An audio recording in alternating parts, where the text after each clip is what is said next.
Tan Malaka yang sengaja dilupakan. Tan Malaka lahir pada 2 Juni 1894 di Nagari Pandang Ganang, Gunuang Ome, Sumatera Barat. Sejak kecil pemilik nama Sultan Ibrahim gelar Datuk Sultan Malaka ini sudah menggemari pencaksilat dan ilmu agama.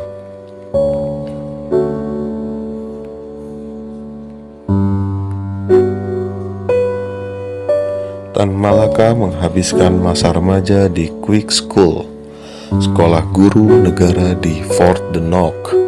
Pada 1913, pria bergelar datuk ini melanjutkan pendidikannya di Ridge Quick School atau sekolah pendidikan guru pemerintah di Belanda. Selama berkuliah, Tan Malaka semakin memahami arti revolusi.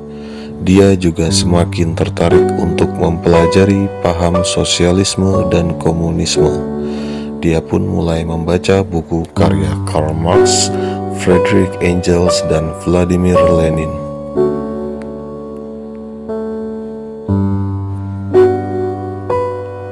Usai menuntaskan kuliah, Tan Malaka kembali ke tanah air dan mengajar anak-anak kuli di perkebunan teh Sanembah, Sumatera Utara. Selama mengajar, ia semakin menyadari penderitaan yang dialami oleh kaum pribumi di Sumatera.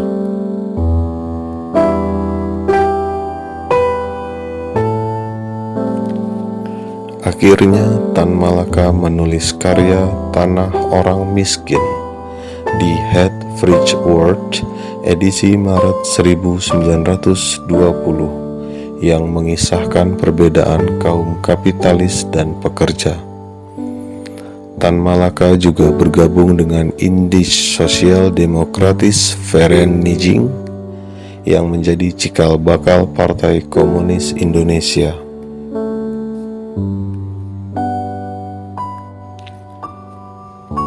Tan Malaka sempat menuliskan buku bertajuk Naar de Republiek Indonesia yang berisi konsep bangsa Indonesia dan perjuangan kemerdekaan Hindia Belanda dari kolonialisme. Karena itulah ia disebut sebagai Bapak Republik Indonesia.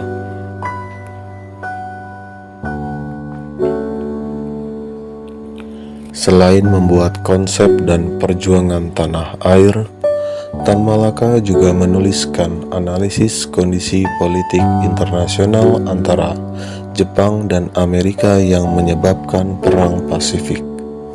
Tak disangka analisa tersebut terjadi 16 tahun setelah buku itu dicetak.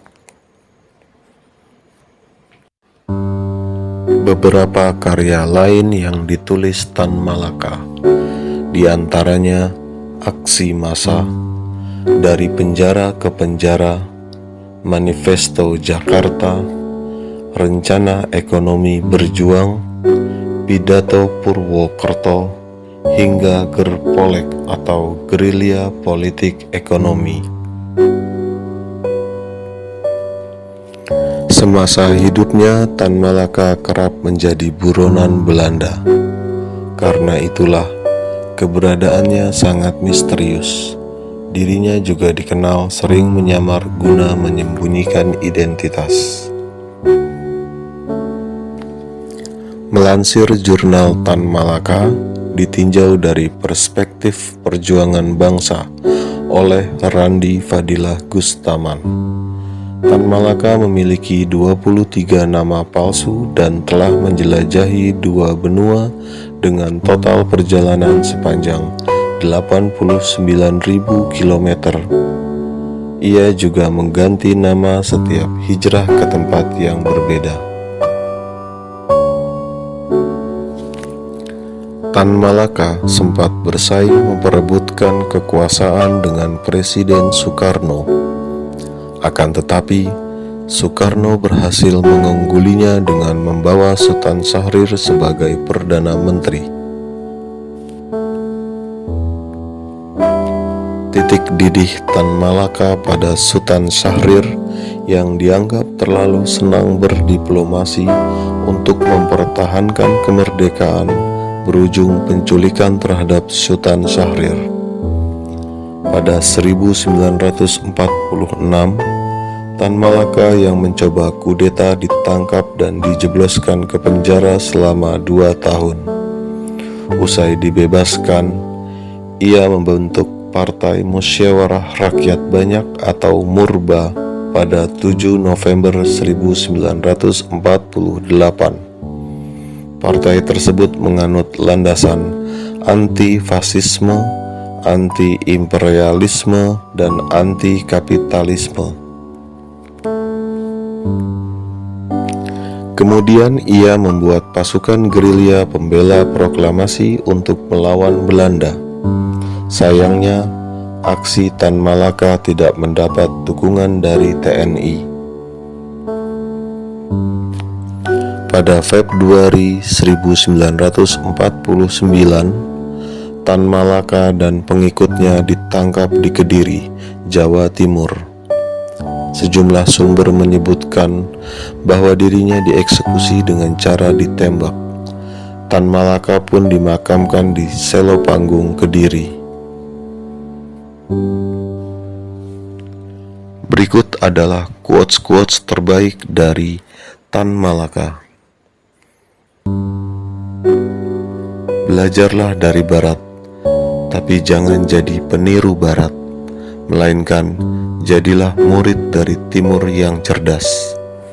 Tan Malaka, Pendem Gedang, 12 Agustus 1902. Tak ada suatu program revolusioner yang berarti jika tak ada pergerakan revolusioner. Tan Malaka. Idealisme adalah kemewahan terakhir yang dimiliki oleh pemuda. Tan Malaka. Tuan rumah tak akan berunding dengan maling yang menjarah rumahnya. Tan Malaka. Tujuan pendidikan itu untuk mempertajam kecerdasan, memperkukuh kemauan, serta memperhalus perasaan. Tan Malaka. Bila kaum muda yang telah belajar di sekolah menganggap dirinya terlalu tinggi dan pintar untuk melebur dengan masyarakat yang bekerja dengan cangkul dan hanya memiliki cita-cita yang sederhana, maka lebih baik pendidikan itu tidak diberikan sama sekali. Tan Malaka. Terbentur dan terbentur, lalu terbentur, akhirnya terbentuk. Tan Malaka.